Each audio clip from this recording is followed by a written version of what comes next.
helps us make this forum special for you.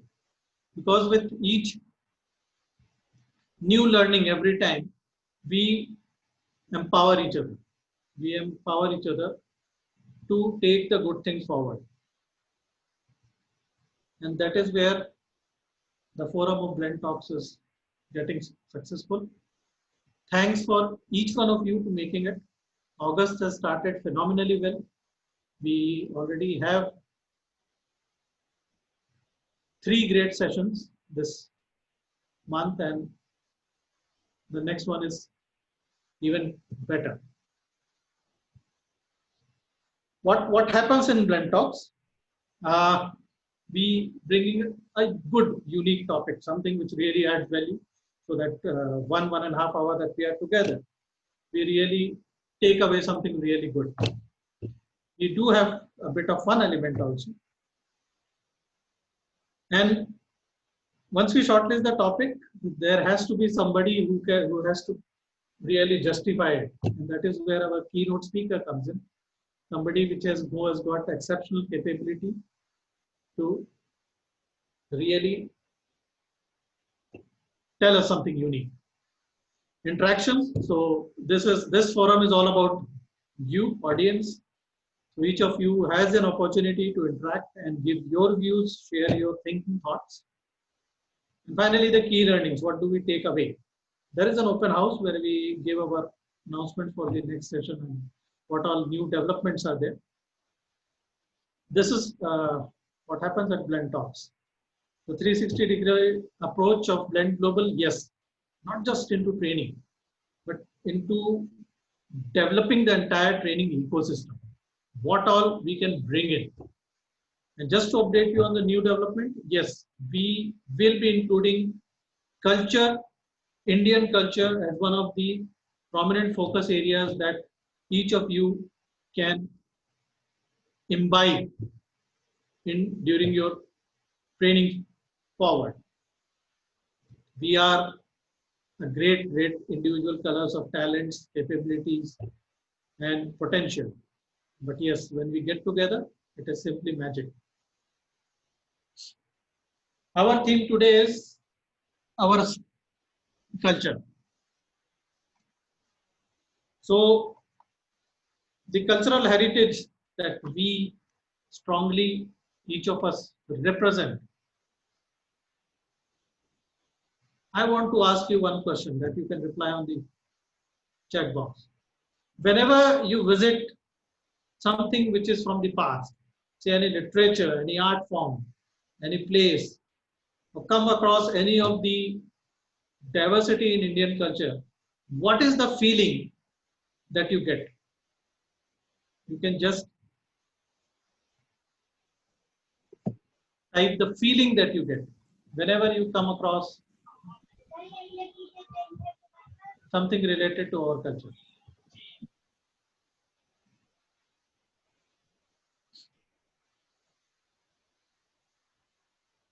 Unity in diversity and diversity in unity. Okay. What other feelings do we get when it comes to meeting our own culture? The great Indian tradition, Gagar mein Sagar, okay. It gives a great pleasure, okay. Our lifestyle imbibed from our elders, okay.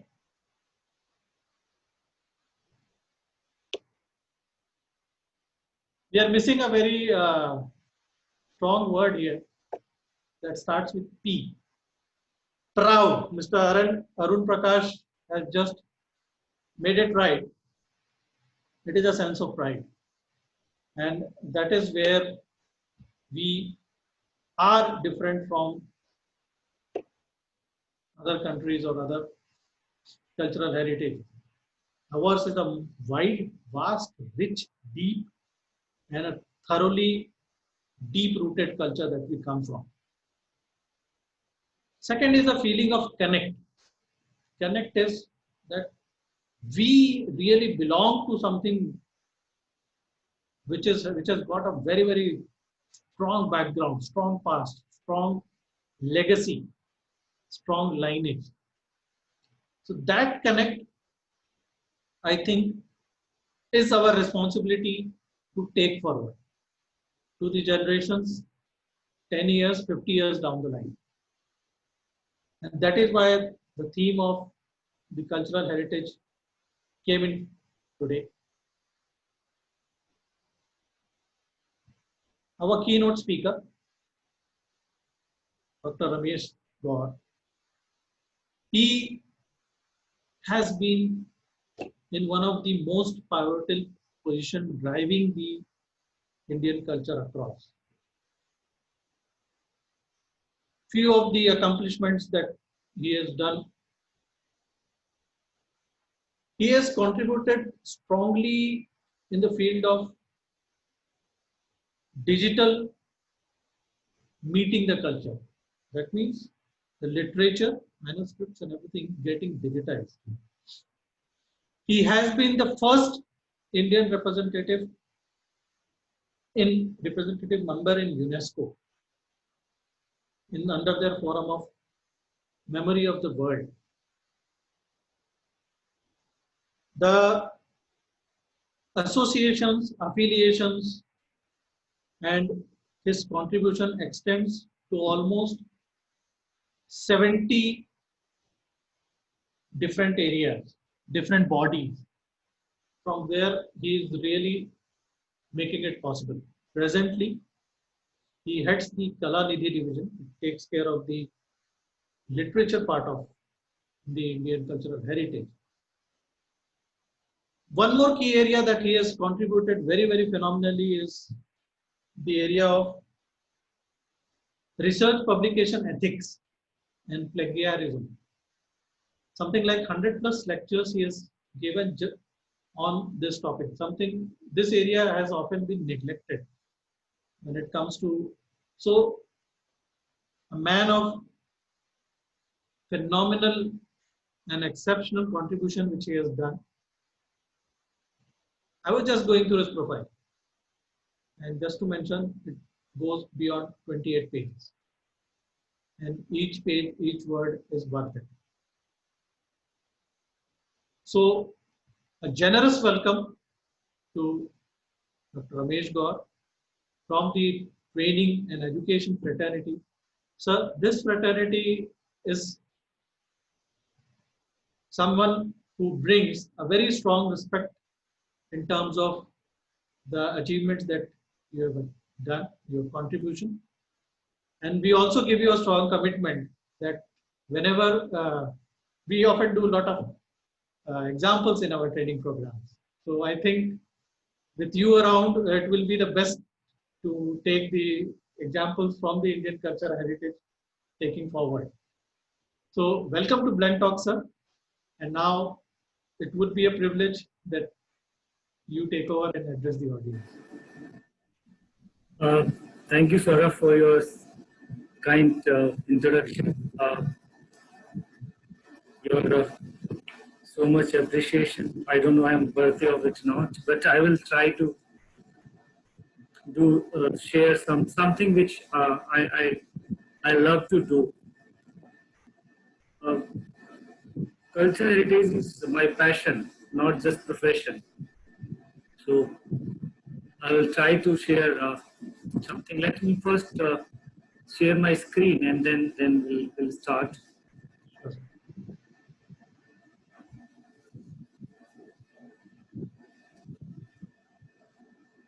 So you mentioned about welcoming me to this corporate community, which I have been from my first job itself. I started my career from a company, ICER, which was manufacturing tractor, and I started my first job from ICER R&D center. And then I also worked some time in a financial services company in the equity research division. I have worked with managers and teachers of the management in MDI and IMT Ghaziabad. So I have very frequent changeover from government to private and private to government. So I enjoy that community and environment. So let me first thank you for this wonderful opportunity to be with this allied group. I will try to put my perception of Indian cultural heritage. In this presentation, my intention is not to put any criticism or negative side of the story. I'm merely putting the facts behind all these issues and the current situation where we are. Like somebody, or you say that proud of our heritage. But I'm very disappointed to say that I see very few people who really proud of our heritage. And this will reflect in my presentation, and I will go and I will talk about it. So let me first start beginning my basic engagement with this cultural heritage over the last almost 15 to 16 years. I joined the Indira Gandhi National Center for the Arts first time in 2004 as a head of Kalanidhi division, which is basically a resource center. And I worked over there about 7 years. And in 2011, I moved to Jawaharlal Nehru University as a university librarian. And then again, I came back to IGNCA in January 2018. So now from January 2018 till now, I have been looking after Kalanidhi, as well as I am the Dean of Academic Programs in IGNCA.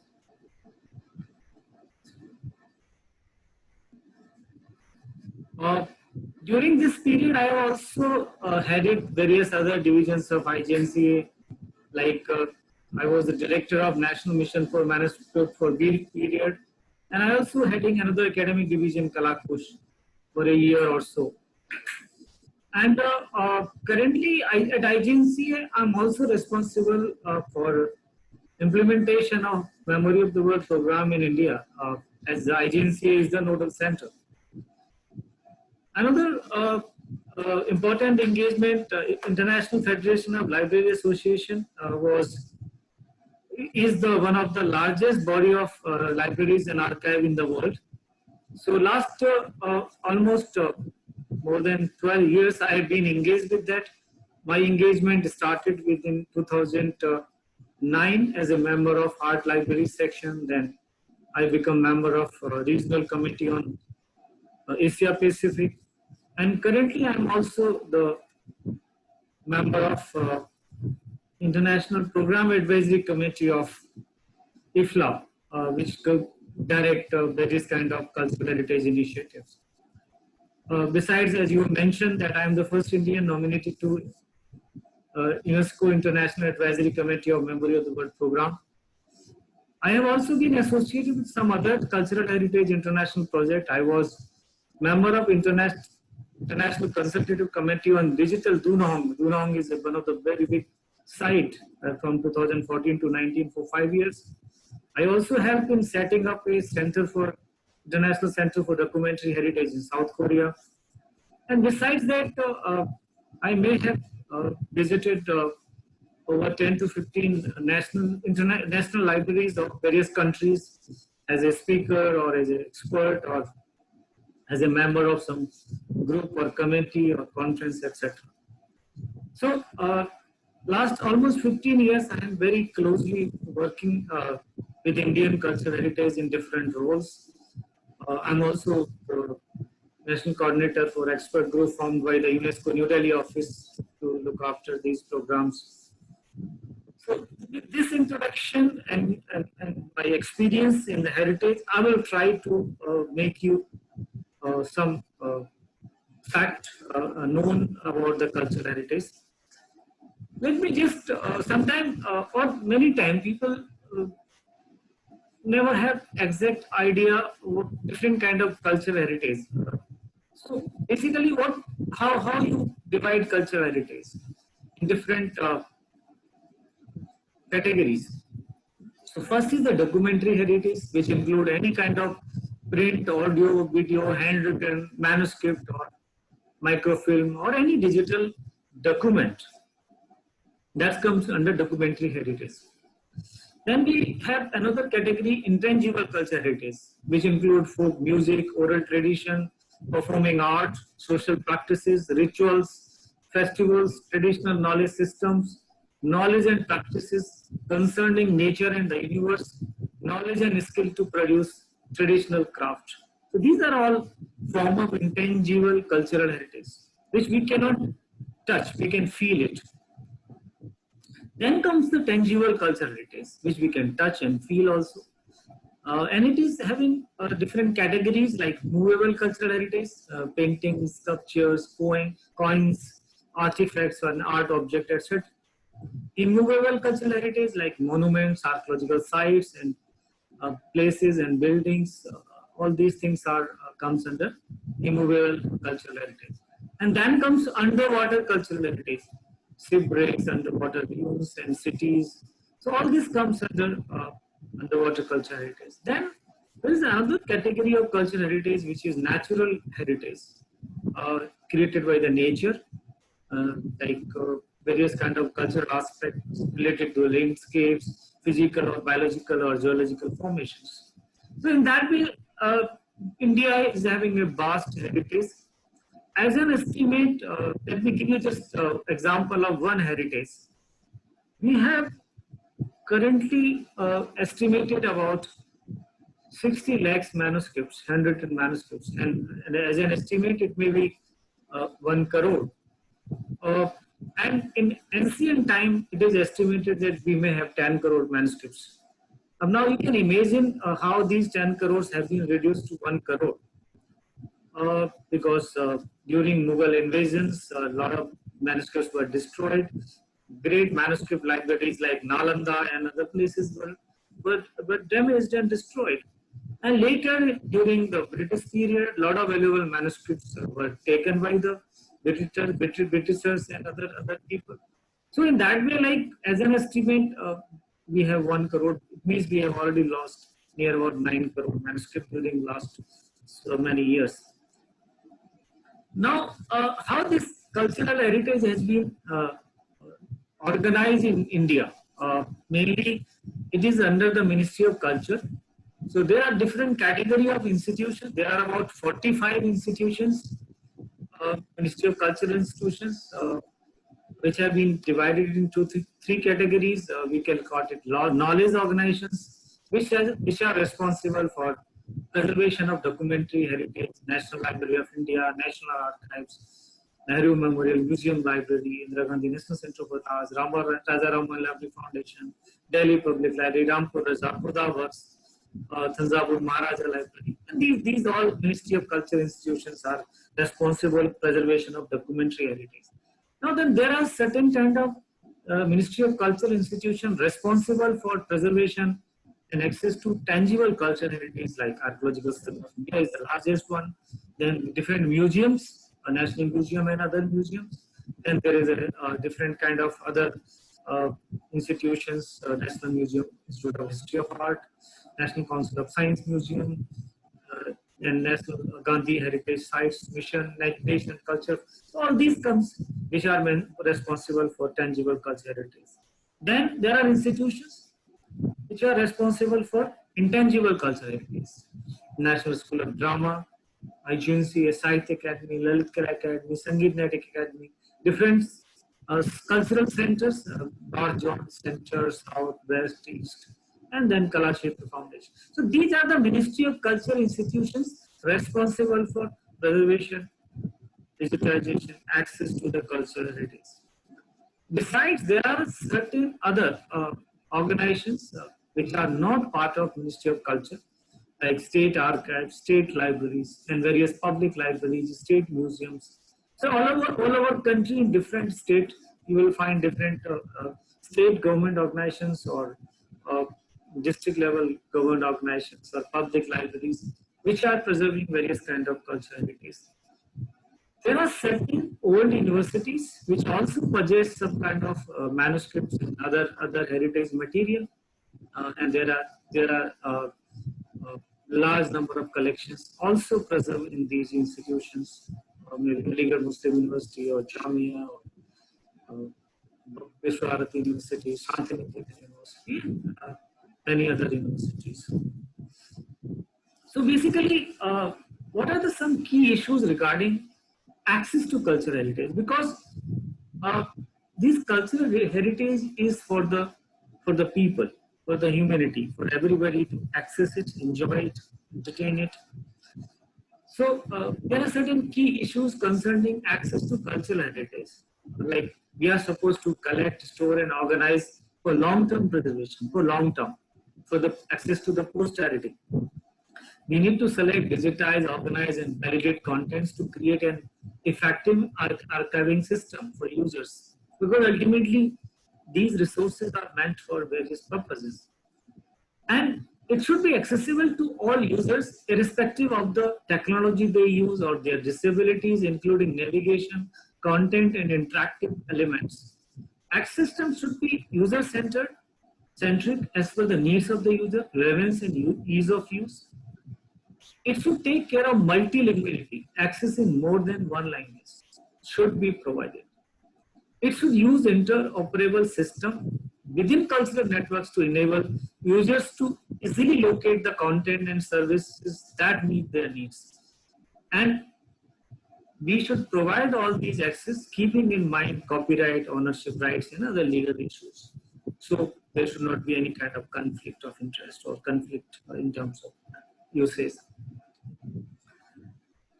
As per my experience and understanding, this access, what I have just explained to you, is not so free. There are a number of barriers in accessing Indian cultural heritage. This is the experience of the researcher, the Indologists, the students, the faculty. That in our country, it is very, very difficult to access cultural heritage. It is very, very difficult to find out material lying in an archive. It is very, very difficult to get a cultural data. And there is no central place, there is no central location. And there are so many rules, regulations, there are so many obstacles, there are so many barriers in this access to cultural heritage. There are a number of barriers. Some of these I may like to highlight here. Technology barrier, like definitely many times we need certain tools, like we have microfilm manuscript, so you need microfilm scanner to read it. We have various kind of material, like manuscript are in palm leaf or in paper, on birch paper, on cloth, on different other materials. And all these media has certain life. You cannot preserve this media forever. And many of these media has been damaged also. So how to really preserve the contents available in different media? Similarly, when we talk about audio material, the spool tapes or the gramophone records, all those are very, very obsolete technologies. Now, how to preserve it is currently in usable and readable condition. So that's come the role of technology. So basically, we never have a technology plan. We never able to fulfill the international standards requirement in digitization and digital archiving of our particular resources. If we have digitized, then we don't have a good digital archiving system through which online access, anywhere, anytime access can be put. And there are various other economic barriers. Funding is a big issue. Apart from that, language barrier. India in 1961 survey was having more than 1,700 mother tongues. Now that has been reduced to somewhere around 800. We have 22 official languages. 60 languages are still being taught in different schools and colleges.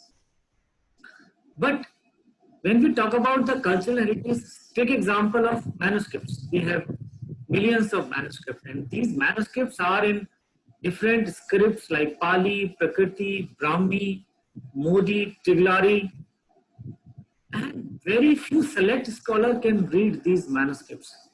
So now if I have to provide that manuscript to somebody, he or she cannot read until it is deciphered in a common language, either Hindi or English, which people can understand. So language is a big barrier in access to these cultural heritage. Many inscriptions, age-old inscriptions, except Mohenjo-daro, where we are supposed to unable to decipher that script. Every script have been deciphered. So question is that those have been deciphered, how to make it available in a common language. Then leadership. I think most of these cultural heritage institutions, I will come to the next slide about this leadership issues, are without proper leader in that particular field. And mindset, I think last over the years, suddenly people have started saying that everything is available in digital form on internet. What is the need of the libraries and archives? And that way, positions have been discontinued, organizations have been downsized. There is a number of leadership positions. People start like talk about National Library or any other library. So the mindset has changed in wrong direction without really understanding the actual needs and requirement of that particular segment, the particular, and we don't have any policy. We don't have any library information policy. We don't have any archival policy. We don't have any cultural policy. We don't have any museum policy. We don't have any policy which single-handedly govern the cultural heritage. We talk issues related to those kind of material. So we are working in a very unorganized manner, and there are certain people who are trying hard somewhere. So like recently I have done a survey of mapping of archives. As my estimate, there are supposed to be 500 plus archives in India. Despite of 1 year, my all efforts, multiple questionnaires were sent. I'm able to get data from 87 archives only. Why other archives are not responding? Why they are not giving data? Because either they don't know what they have in possession, either they don't know because they have not done cataloging, and some of them may not like to expose themselves by providing the data about these organizations. So can you believe it? I am saying we have 500 plus archives and unable to get data more than 87. Like one of the archives straightforward said, no, we can't give you the data. So this is the kind of situation we are living. Now talk about the legislation to meet or fulfill our requirement of preservation of and access to the cultural heritage. There is a Antiquity and Arts Treasury Act in 1972. Before that, there was no control. So many people have taken away our rich resources. If you go to the Europe and other Asian, many countries, you find a lot of our material lying in their museums and archive. Then we have a National Commission for Heritage Site in 2009. Article 49 of Constitution talk about some protection of monuments and places and objects of national importance, but how many people are aware of that? We have fundamental duties also in Article 51AF, Part 4A. But when we talk about safeguarding public property, how many of us are willingly and morally and ethically doing it? So these are not laws, these are just guidelines or some kind of obligations which people are sometimes following, sometimes not. In terms of libraries and archives, we have an act in 1954. Like I can give you an example that over the period our libraries and archives have been deteriorated. In the beginning of this century, we have good system, but slowly these systems have been deteriorated. We have an act in 1954 itself, after 4 years of independence, the Delivery of Books and Newspaper Act. But can you believe it? 1954 onwards, the entire world has changed. Libraries have changed. Technology has come up. 90% of libraries now contains a lot of material which is not listed in this act. This has become totally redundant. This has become totally obsolete. But last almost more than 76 years, we have not 66 years, we have not revised this particular act. We have not talked about digital deposition. Now, publishers are creating all born digital document. What is the need of depositing a printed copy? And a digital copy can be directly transferred to the National Library of India, but nobody has thought of, nobody has done anything. Whenever there is a new government or new minister, I have met several times with the proposals, with the draft agreement, which I have revised. I never heard any positive response from anyone. There are certain state library legislations in few states, not in all states, in few states, mostly in southern India. But even these state library legislation act failed to improve the status of public libraries in that particular state. Indian IT Act is only dealing with certain issues which are related to technologies.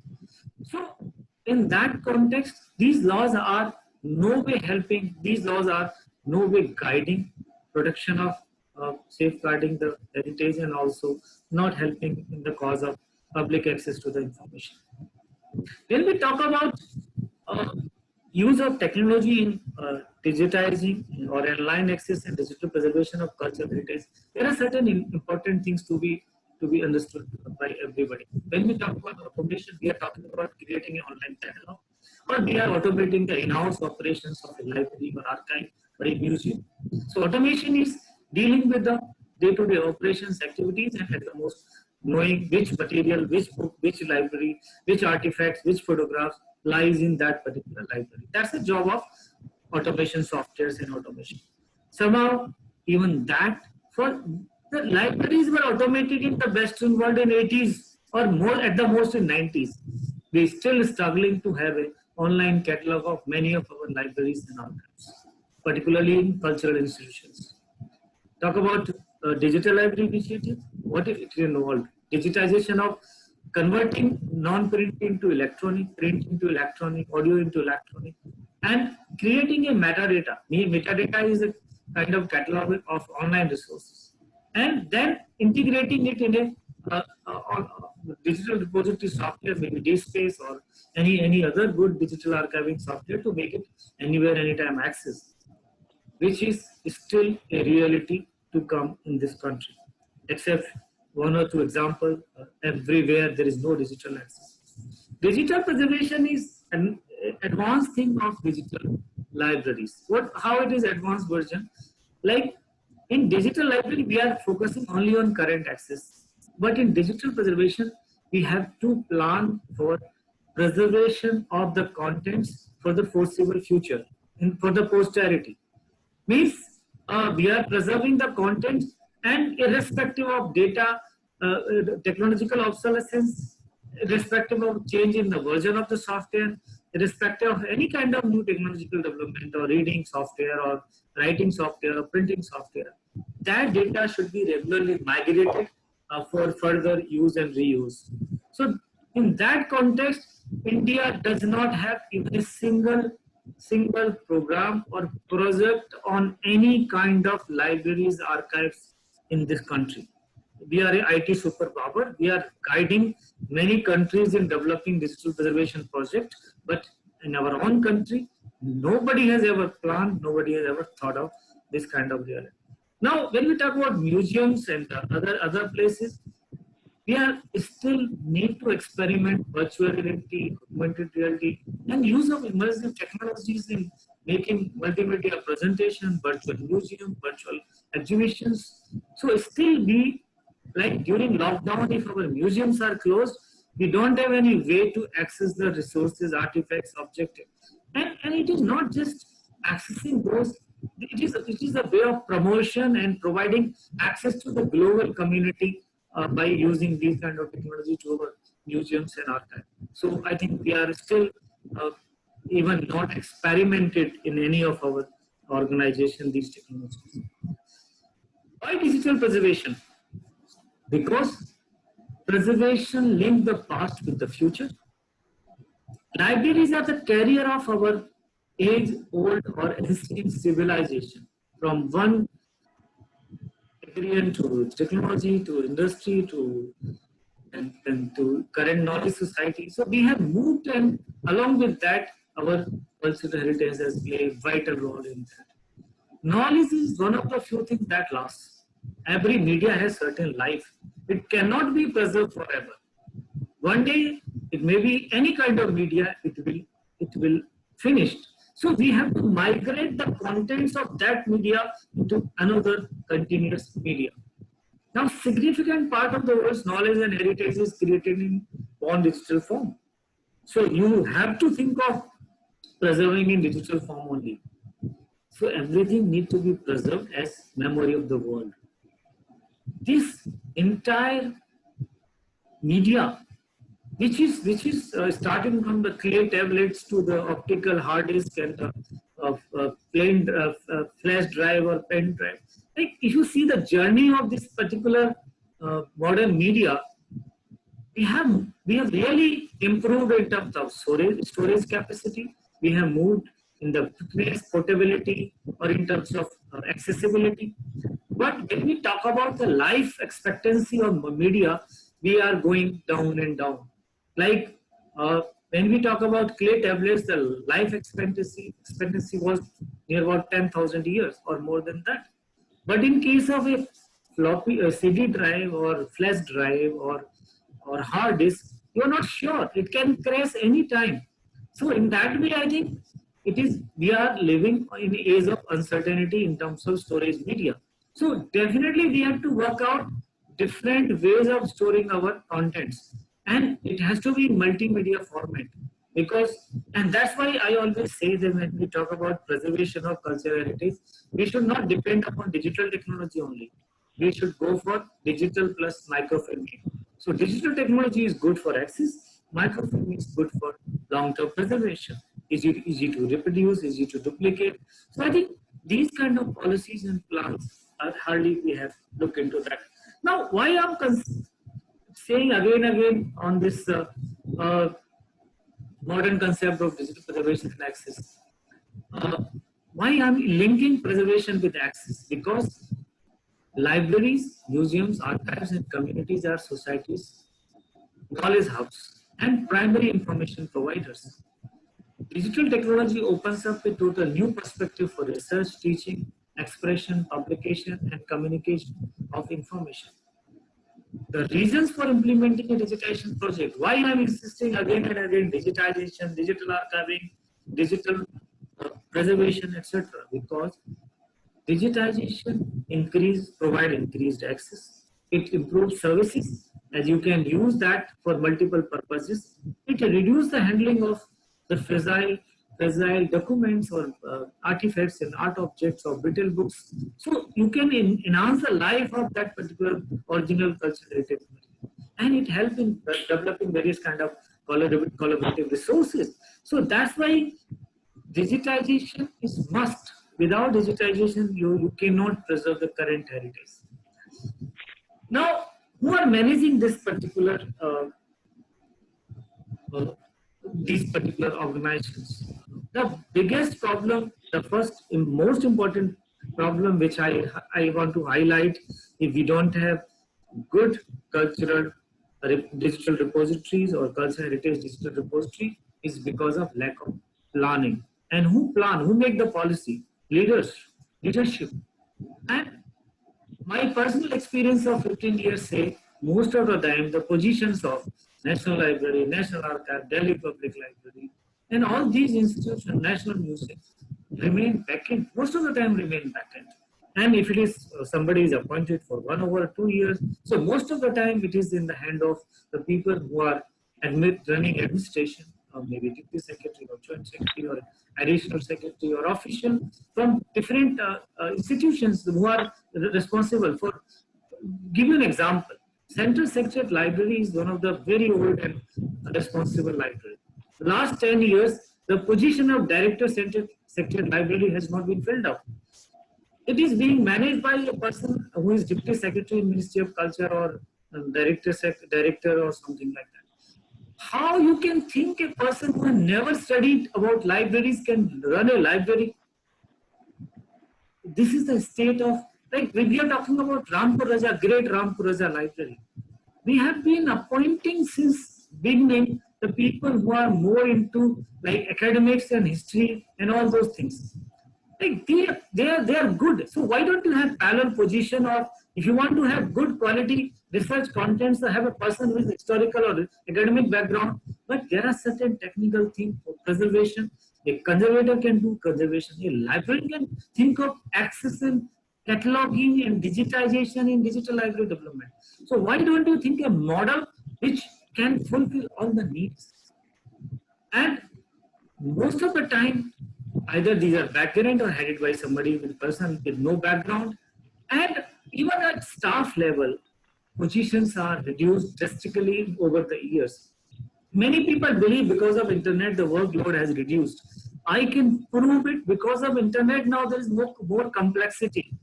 We have to think of having more manpower, and we need more technology savvy manpower, people who understand computers, who can understand uh, uh, basic nitty-gritty of digital library tools and technologies, how to make it accessible, all those things. And most of the time when committees are formed for the development plans or making a kind of proposal, most of the time these libraries, these committees are not with the people who are best in their field. All these are the most important problem which I see in the current state of affairs in the cultural heritage is the lack of leadership, lack of proper attention to the leadership, lack of identification of the proper and right kind of staff for the right jobs. Now, when we talk about the COVID-19, I think everywhere there is libraries are closed, museums are closed. So if we don't have resources available in digital form or in electronic form, how we can provide access to the researcher community? Like you have started online teaching in universities and colleges, but if you don't have data available online, how they can supplement the research or education through online teaching? Because most of your cultural data, most of your heritage resources are still in the print form or in non-print format lying in the respective institutions. So this anywhere, anytime access is not possible during this COVID, and even virtual experiences, like people may have enjoyed if we have a virtual museum, if we have created various kind of, there are some kind of initiatives have been taken up. But all these are at pilot level. Like if you go to the National Archives of India, this Available portal will give you data about 70,000 pages of digitized material. Where when you have crores of pages in 2020, you are saying you have just 70,000 digitized material. You go to, we have a National Digital Repository of Museums in India, a good page. But where are the National Repository? Where are those virtual museums? So basically, most of our experimentation done by the CDEC or in NIC, all these experimentation are at the level of creating some good, attractive web page, first web page, and then when you go inside, you hardly have any contents to it. So are we just happy with those visuals at the first page? Are we not interested in those digital contents? Having a manuscript digital library, having an audio digital library, having a different kind of other museums and other places. Actually, when we talk about a real project, National Manuscript Library should contain all 1 crore manuscripts at one single window access system. So how to connect and integrate all those things? So a good proposal, a good plan is needed, which has never been discussed and never been implemented in that context. There are certain national level initiatives, but how these initiatives have been started?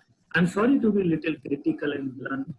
National Mission of Libraries in India was launched in 2007 with 1,200 crore budget. And idea was to create in 5 years a library commission which will be responsible for all library policies, training, a library research institute, a center for excellence, everything. 12 crore was allocated for that. Next 5 years till 2012, nothing's happened. Not even a single I was spent on library development because we were not able to come up with a plan to implement those recommendations of the committee. And when it was implemented, a high-level committee was formed, and that committee consisted people like Ratan Tata, Adi Godrej, and Sudha Murthy. Except two, there was a 14 or 16 people in that committee, and there was only 2 librarians. And that is one librarian who was just managing a small library in a particular place. There was a teacher of library science. Now, imagine Ratan Tata, do they have time to come and discuss the issues of libraries? And who can be the better person to discuss the issues of the libraries and archives? The librarians, the archives, the conservators, the museum experts.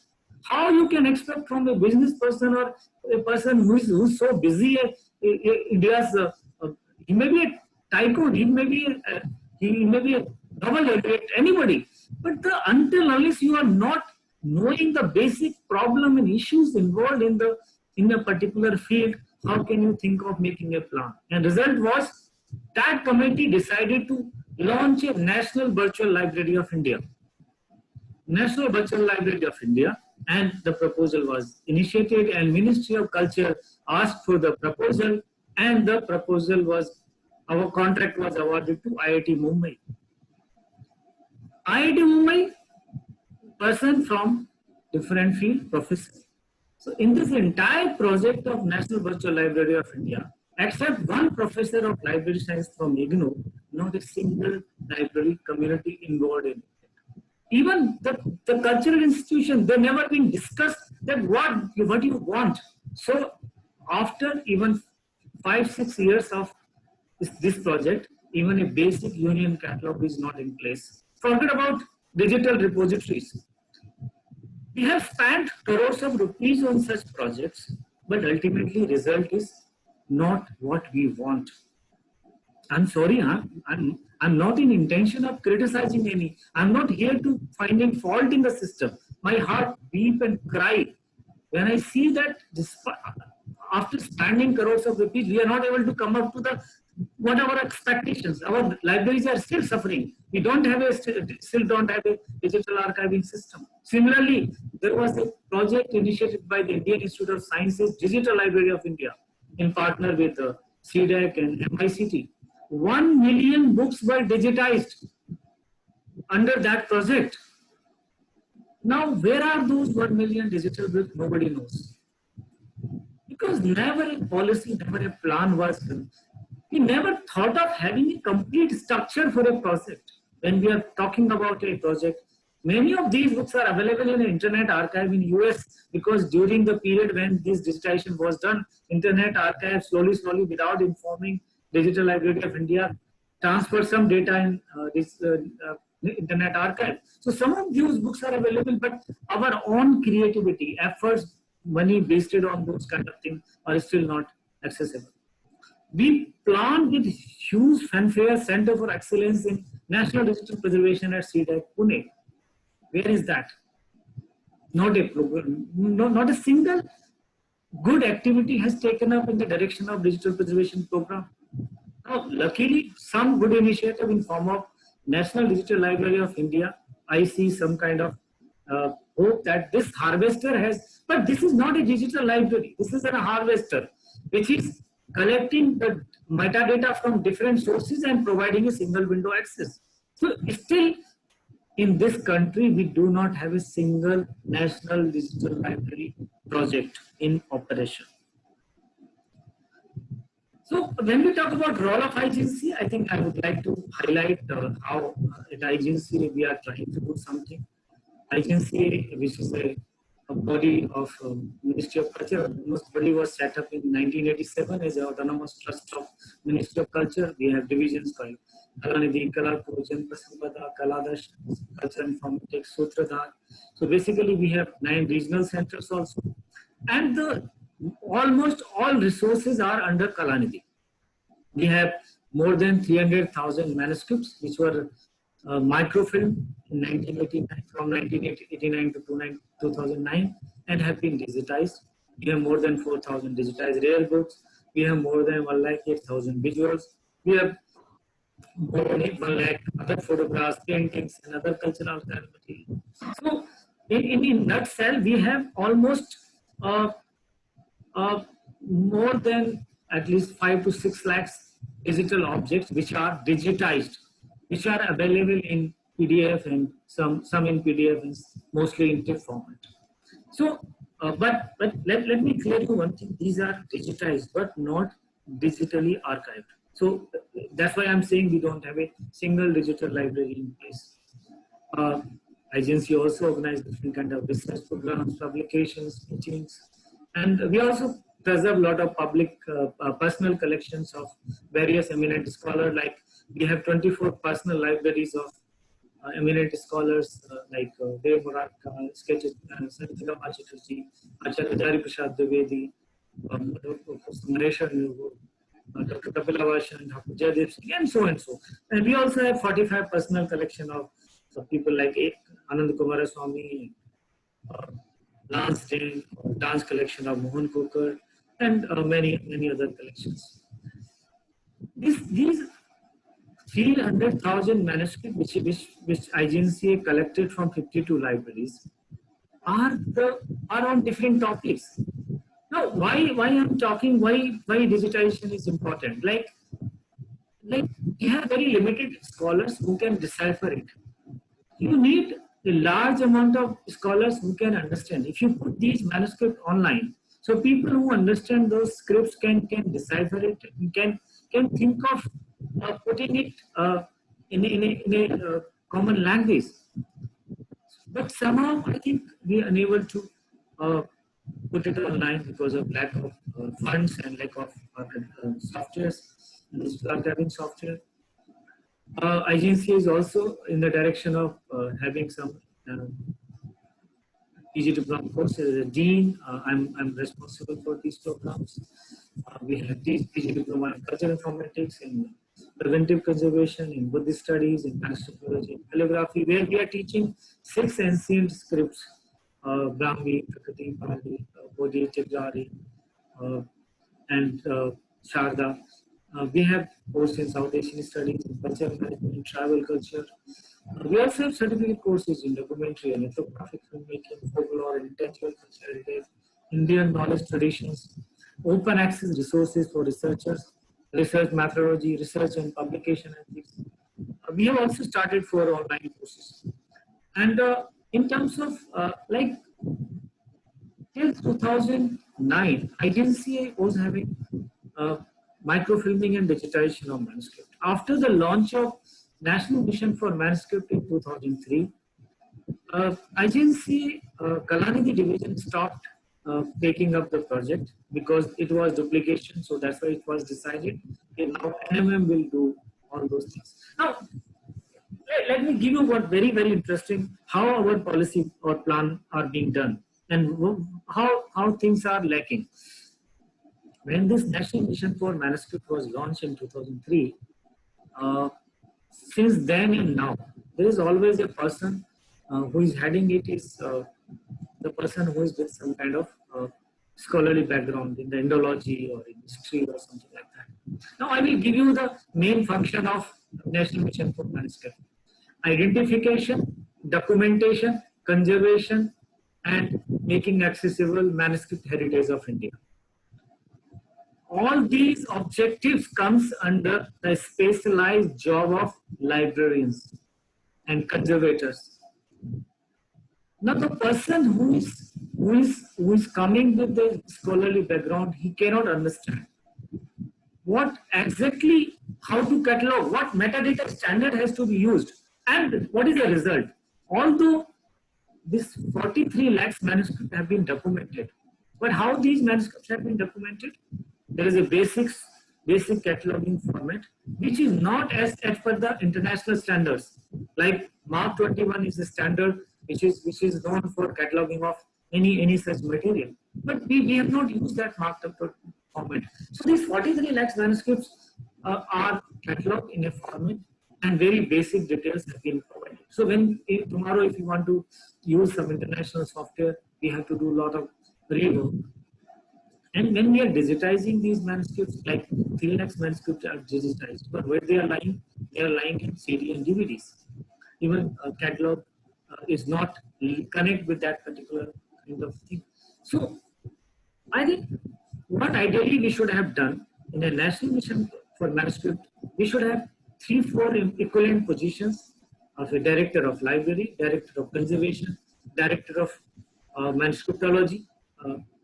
So in that way, each person should have taken their role clearly, and there should be a team of people who should be reporting, and the persons and in this context, except conservator and scholars, none of the other areas have been covered. And the result is that so far, even after 17 years of existence of National Mission for Manuscript, we are not able to achieve the objective of having a national digital manuscript library. I'm criticizing my own ministry and not organization, not because I want to do it, but I'm putting just hard facts in front of you that how we are lacking in policy and planning and organization, collection, digitization, documentation of our cultural heritage. It is not being looked after, and we never have that kind of discussion and debate to understand and rectify those kind of things. In IGNC, we have some online presence. Last 2 years, some good projects have been started. There is a project called National Cultural Audiovisual Archives. In this, 30,000 hours of audiovisual recording have been already uploaded and digitization. This is one of the very, very good project, and we are expecting a lot from this project. And, but it's a long way to go, because we are estimating the videos which may be of many, maybe 1 million hours of recordings. So just digitizing 30,000 is just a beginning. And when we are planning to cover millions hours of recording, it is a long way to go. We also have prepared some Sangam map during this particular Mela, and some 20,000, 2,500 devotional tracks have been featuring and available to everybody. The Vedic Heritage Portal has also been started by IGNC. It is proposed to have a single window information to all Vedic traditions, recitations, texts, publications, modern interpretations, videos, and all kind of museum objects. So this work is going on, and it is another ambitious project of IGNC to make a beginning. Meantime, in between, IGNC has launched certain DVDs and CDs, and like on Geet Govind, on Devnarayan, a folk narrative from Rajasthan, Agni Kanya work is going on. During this pandemic situation, IGNC has converted its own all programs. Like we have Facebook Live series program. Every day we have a webinar, or we have kind of online lecture. Our own lectures have been converted into memorial lecture, or online lecture is in online lecture form. We have converted virtual book discussion into virtual book discussion, exhibition into virtual book exhibitions. So IGNC, currently at IGNC, we are trying our best to cope up with the technological development, but still the main area of what we are talking about, digital preservation of cultural heritage, still we can't start it because of lack of funds and the kind of support required for that. We are yet to get that kind of support. Now, let me just touch upon one more issue along with the cultural heritage: public library system in India. The public libraries are considered repository of big cultural heritage. And what is the state of public libraries in our country? We have total 46,700 public libraries. And in Maharashtra, 12,191. In Kerala, 8,415. And in Karnataka, 7,546. Tamil Nadu, 4,622. And can you believe it? The biggest states like Uttar Pradesh and Madhya Pradesh are having just 72 and 40 public libraries respectively. The largest population, largest in size. As an estimate, we must have 4 lakh public libraries to meet the needs of over 120 crore people. But we have only 46,000. So, like, there are agencies responsible for that, like Raja Ram Mohan Rai Foundation, Ministry of Culture, Government of India is responsible for that, and also some Department of Culture in various states, and some NGOs are on operation. But have we ever thought of having a big public library movement? In Panchayati Raj, like in our constitution, 73rd Amendment to Indian Constitution, Article 40, item number 20, it clearly recommends library in each panchayat. We have 2.45 lakh panchayat in India. If we have created one library in each panchayat, we may have at least 3 lakhs per panchayat, 3 lakh public libraries by now. But we have never implemented that also. So there are certain kind of library legislation in state, but it's hardly put in practice. The cess collected in many states in the name of library legislation is still not used on the library. Now, to my surprise, we have been talking about smart cities, but have you ever seen any plan of a library in a smart city plan? You go to Gurgaon, you go to Noida, such a big newly developed city, not a single public library system in place. It means we don't understand. I remember Mr. Mahesh Sharma was the minister when I met him, and I given him a plan that we should have a good and big public library in Noida, and Noida authority should provide the land and some funds should be created. I don't know what happened to that plan. So definitely we are not a country which is proud of our cultural heritage, which are proud of libraries. We still feel that libraries are something, are additional expenditures. And whenever some cut down has to be done, first cut the library budget. Whenever some staff has to be sent it out, send it to the library, because anybody can work in the library. So what we should do in improving public library system, I think creation of library information center in each panchayat should be the must. Each state should have an effective library legislation and should be implemented. And we need to review the role of Raja Ram Mohan Rai Library Foundation. It should not be just for purchasing some books and providing to the libraries. We should have a clear-cut plan for development of public libraries in India. And if it is required, in many countries, university libraries, research libraries have been designated as public libraries. In the area where there is no public library, the university library of that particular government university library should be designated as a public library. I think we need a big public library movement. Now, last thing I will quickly finish is because my topic also covered something about sustainability. Cultural heritage belongs to entire humanity, not restricted to any community, state or country. A sustainable framework within all elements of global development is key to securing a brighter future for humanity. All stakeholders in archives, museums, libraries, and beyond work to ensure that primary sources of our heritage are sustained for future generations. Cultural heritage is key for inclusive growth. And this has been very well covered in UN Sustainable Development Goals.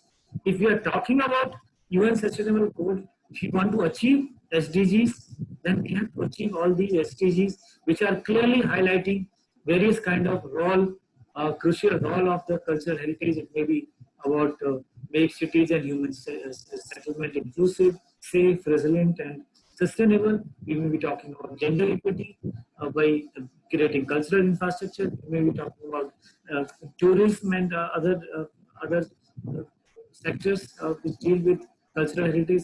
So I think we need to understand that if you want sustainable development, I think we need to protect and safeguard our cultural heritage. We need to preserve it. We need to provide access to this to each and every required person, whosoever wants it. When we talk about library science education, this is a well-placed and MLib, but there are so many distance learning courses have been started. Even privatization without control has been started. But when we talk about archival science, there is not a single graduation level course in archival science. We have some master's course on preservation and conservation, on museology. We are still not talking about digital humanities. I have not gone through the new education policy. Maybe something better there for this. Now, it is important to recognize and put our cultural heritage in registry. There are 3 UNESCO programs UNESCO Intangible Cultural Heritage, the World Heritage Convention, UNESCO Memory of the World Program, which require international register, regional register, national register. So all these, like IGNCA is a nodal center, but can you believe it, after it was launched in 1992, even after 28 years, we don't have national committee, we don't have national register. I'm still trying hard to get it done. So this is the kind of awareness we have about our recognition. In this, we have hardly registered 9 subscription in last 26 years of, we don't have any single one in regional register. And luckily, in terms of intangible cultural heritage and world heritage site, we have done good work. A number of good inscription have been done. But in terms of documentary heritage, it is totally neglected. What is the way out? We want to come out of the barriers of access to cultural heritage. There are a lot of confusion about copyright and ownership right. There is no copyright or ownership right, any kind of obstacle, because no knowledge system, no heritage comes under any copyright, because it is beyond the period of the copyright. Same when we talk about ownership right, you cannot be just an owner if you are in possession of it. Your ownership right is also not very valid. So why we are restricting access to these kind of cultural heritage? I think what is my view, or what are my recommendation in that? Long time back, there was recommendation of Chattopadhyay Committee report that Ministry of Culture should have a department of libraries. It's never been done. My suggestion is that we definitely need a separate ministry or department for libraries, museums, and archives. We need to immediately fill up the positions, vacant positions. We need to develop a comprehensive policy on modernization of libraries and archives by involving librarians, museums, archivists, and conservationists, not by the people who are not engaged in that. There's some kind of special university or a national institute of importance for education in these areas is important. We need to create a special funds for library, museums, and archives. We need to start a national level project on digital preservation of Indian cultural heritage, and by setting up a consortium involving all stakeholders on PPP model. Private partnership is very important. Engagement of TCS, Wipro, or some good companies, or the people who are the friends of the libraries and archives. So it's a kind of model which we need to explore, because so far government policies and plans are failed in preserving our cultural heritage. And we need to create a public awareness about the importance of libraries and archives and our cultural heritage. We need to develop group friends of libraries, museums, and archives who can be the catalyst in promoting, forcing the government to take certain initiative. Because nobody talks about if libraries is neglected or position is not filled, nobody talks about it. No media give any attention to that. So we need to understand museum, libraries, and archives are repository of our cultural traditions, knowledge system, and other related heritage. And it is our responsibility to preserve it for our posterity. Otherwise, people will not forget it. I think these were some of the scattered thought. I don't know because I have not done a well-planned presentation. I just collected some piece of information. I was not sure about the kind of group and the information I went to see.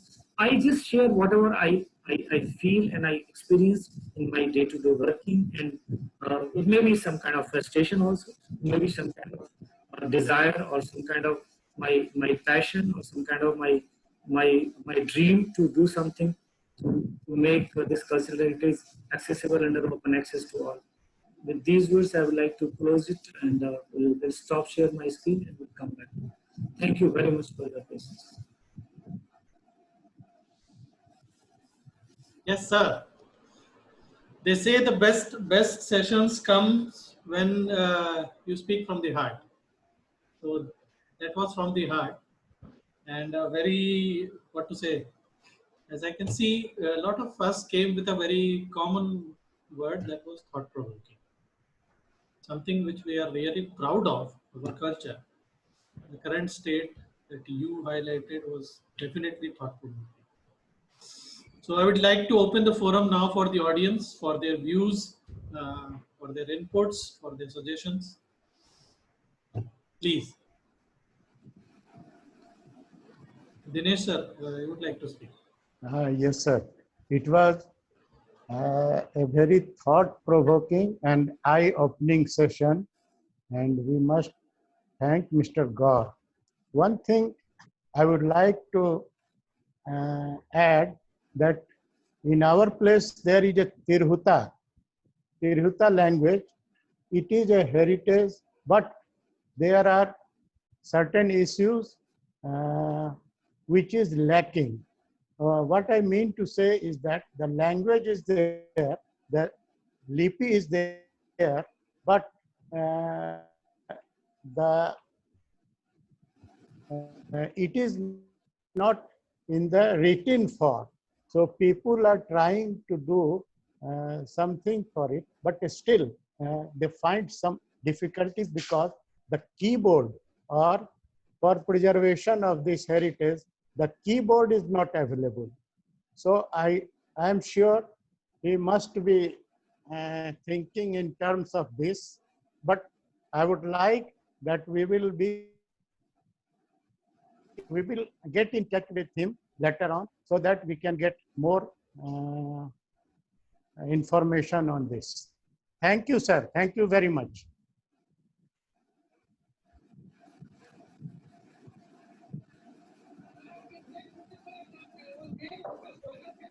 Sir, very good evening, sir. This is Lata Suresh. Thanks, Lata. How are you? I am fine, sir. Thank you so much for accepting our invitation.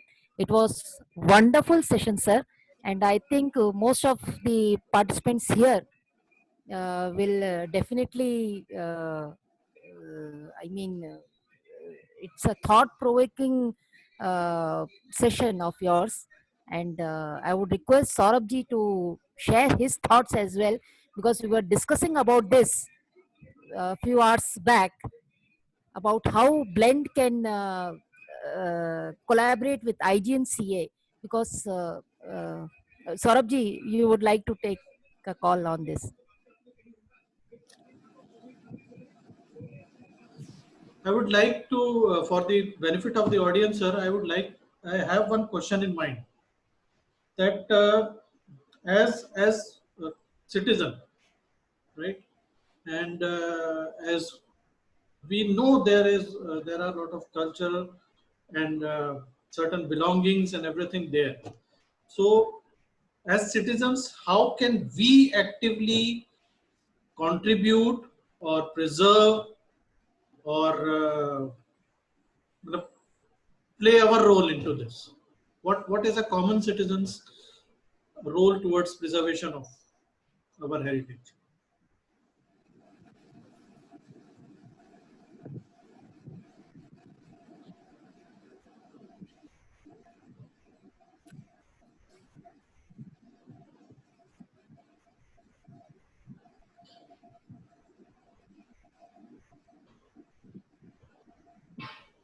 Hello. Yeah, my question was audible, sir. This question is to me or to audience? For you, sir. Yeah. So I was wondering, I think you are asking others to react to it. Okay, see, all over the world, I have traveled across the world, and I found there is a very good tradition or practice in other countries that people, there are friends of libraries and archives.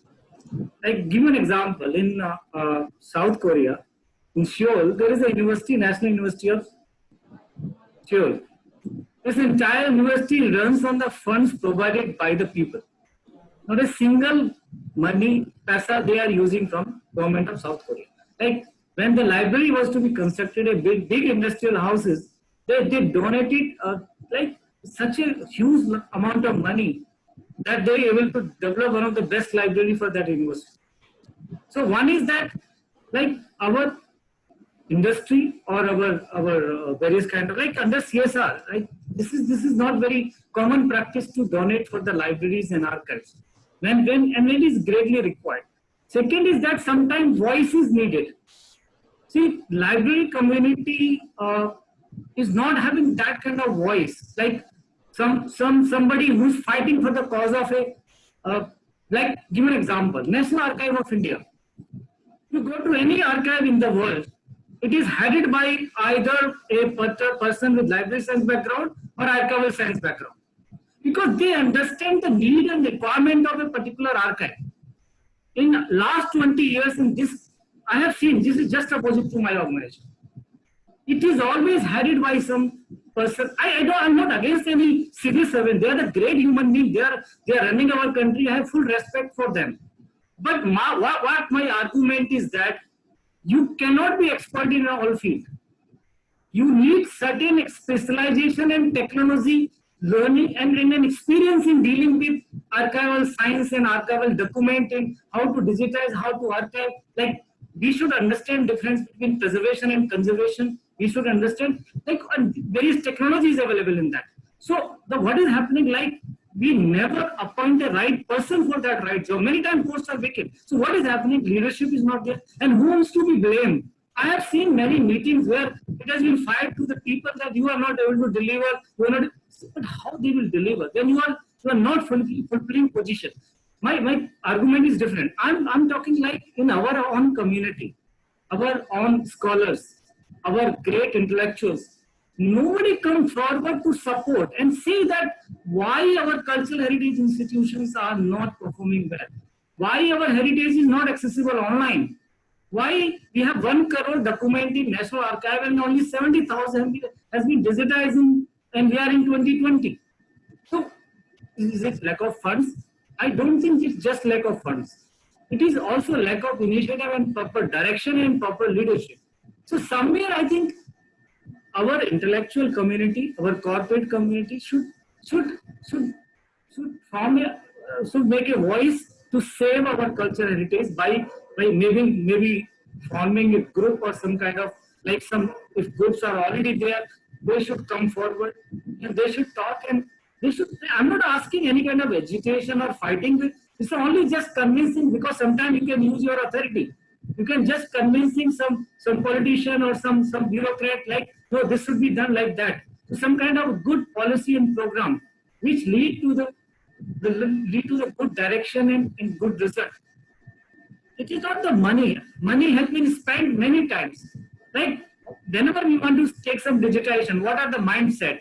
We always go to NIC and CDAX. My personal 20 years experience say that we don't have best brain in NIC and CDAC for development of such a complex and complicated digital archiving system. We need people who are working in Infosys or in Wipro or in TCS, because they understand the technology better than because our people are not in that kind of development process. So why we are not, like, take example, when in Germany, Copal project was initiated, Microsoft was the partner in that project. Why we can't do it in India? Why we can't have a public-private partnership? Like, one example I give you, I'm part of a group called DESI Forum of India. We are working for the persons with disabilities. We took help from TCS. Within a few months' time, they developed a digital library called Sugam Pustakalaya.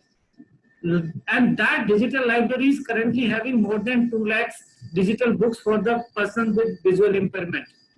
In less than 1 year that project was achieved. TCS provided free software and also provided server for some time. I think it is a lack of initiative and working together and making it happen. So somewhere I think people who are intellectual, who are retired bureaucrats or corporate industrialists can play an important role in creating voice and also supporting the cause of these libraries and archives and museums. We have that homogeneity, sir, here. We have experts who have come from the industry. Now the best part is in the training domain, we have people who have a very strong inclination towards the culture. Like if I have to pick up few, there are trainers who have actually quoted examples from traditional cultures during their sessions. There are trainers who have actually displayed the dance form in a way various emotions can be expressed. There are very accomplished artists also, who are in depth into, say, music or certain part, some part of art that is there. So the question was on that front, ki, as a person or as an individual, if a professional is already inclined towards some art, so there must be some feeling to take it forward also. So how best, like you said, that friends of libraries or the group coming together, something like that can always be given as a support hand. And we would love to take up something. And this is a good geographical reach also for you. We have almost like 850 plus strong community today, which stands. So that something like that is always there for you. As you said, your passion reflected. So I'm now feeling that I should help Mr. Gaur. Like we should come together for you. So that was the mutual feeling. Thank you. Thank you. Yeah, if you see, if anybody come forward, I have so many plans and ideas and like connecting and also mutually benefiting. Like we have 45 personal collection on different fields, like on music, on dance. Like we have largest collection on dance. Mohan Kokad was one of the eminent dance scholar. His entire personal collection we have acquired. So now we want to do like we have news clipping, we have textile, we have photographs, we have certain artifacts, some kind of old film magazines, dance performances, audio, videos. So now this is a very now when we will be digitizing it, we need somebody to help us in showcasing it in form of a gallery or in a creative museum. Similarly, there are a number of such collections in our archive, but many times we don't find people to. And even when you are talking about this training, we have more than 1,08,000 visuals on different Indian handicraft system, on traditions, and we have made film on Ram Leela or on various aspects of our culture on Mahabharata or other traditions. But we don't find that connect between, that is another area. Like this was the other, another is the connect between the people and the resources. We don't get so many resources, like we have library which is almost free, 5,000 rupees life membership. We have such excellent resources, but people don't make use of it. We don't charge for anything, like even somebody is coming for a week, it is a free access. And all these resources available at a place, wonderful coffee table books can be written, the number of research projects can be taken. It depends upon the personal interest of a particular scholar or writer. Like many books can be written based on the material available in our collections. So somewhere I think we are not having that connect also. People just feel that in cultural institution there is only performances like dance, drama, and that's all. But they don't go inside that particular institute how much valuable the heritage which belongs to the entire humanity lies for further research. Give you an example of manuscripts. Do you know we talk about earthquake resistance building? We have these earthquake resistance designs even in our ancient culture. You must have heard name of Raja Bhoj. He is an ancient ruler from central India. He has written a 10-volume manuscript. And I asked those students of architecture, please come and read it. A foreign scholar, Thomas Harvey, has translated and published as a book. And he has shown wonderful drawings. Why our own students, our teacher in School of Planning and Architect, why they don't connect it? We have 30,000 manuscripts on alternative medical science. Have we tried to study those manuscripts, our modern science like CSIR or ICMR? They never interacted with us. Like Ayush has very limited resources, but we have more than Ayush. So what kind of connection with modern science and traditional knowledge system we don't have? We have traditional healers all over the India. We have done survey of Manipur and other places. So these healing practices, which are somewhere very, very unique, we need to preserve those healing practices like born healers. Like I have personally seen Nazma Heptullah, the governor of Manipur. she went to that healer, and within few minutes, she was treated in such a her level of satisfaction. So these are the things like somewhere I think we are not understanding, or we are not aware of it. I think somewhere there is a gap. There is some disconnect between the resource and the people, and that's the reason I think there is no much importance or focus given on this preservation of Indian culture. True, sir. I would like any other views from the audience. I would like to invite.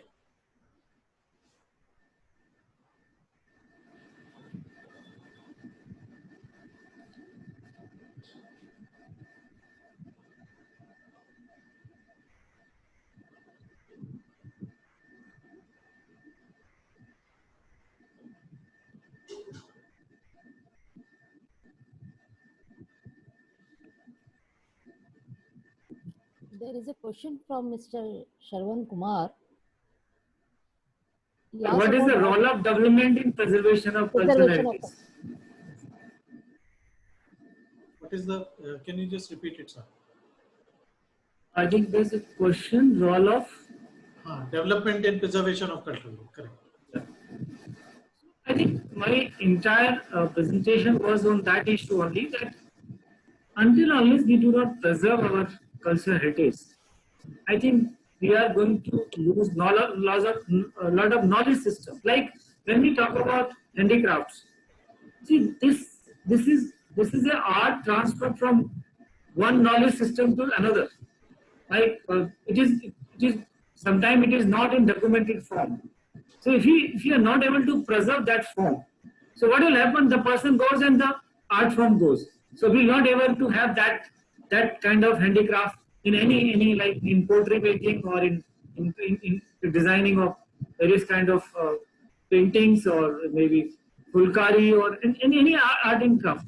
So I think that way cultural heritage has many dimensions. It is not just one form, it is multi-form. And like our ancestor has preserved the manuscript from 400 to 500 years. So we know many things about our culture, our tradition. Suppose if we are not able to preserve this for further posterity, how they will know about culture? How they will know about there is a something called like currently we have small villages, but after some time these villages will be converted into the cities and towns.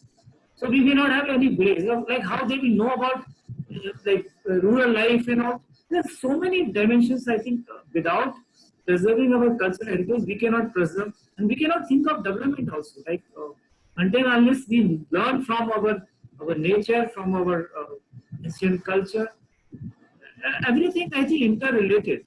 Our entire life is interrelated, and starting from our morning to going to the bed, each activity has certain aspects dealt with our culture.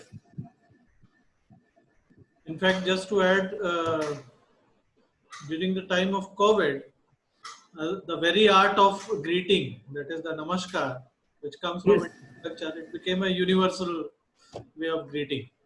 So I think that is one of the way forwards that each one of us can definitely be ambassadors to developing it, and owning it. And even this people that haldi or doodh, like these kind to enhance the immunity. Like so many old traditional practices we are following every household on kara and all the. So how this has, because we have those system in place. We know we have preserved it. Otherwise, who knows that by taking turmeric milk you can enhance the immunity. So I think this is very much important to. It would be, sir, it would be. We will definitely have some initiative in this regard, sir. Surely. Sir, I'm DP Srivastava from Mumbai. Sir, I have sir one question, sir. Sir, whatever sir you have told, it is sir 100% correct, and I fully admit from your views. But sir, actually, as you know that majority of our population is illiterate. And my question is, unless the people are made literate, the majority of Indian population will not understand the importance of what you have said. So actually, sir, my question is, how your this heritage value is going to help in the literacy of the common masses of India? That is my question, sir.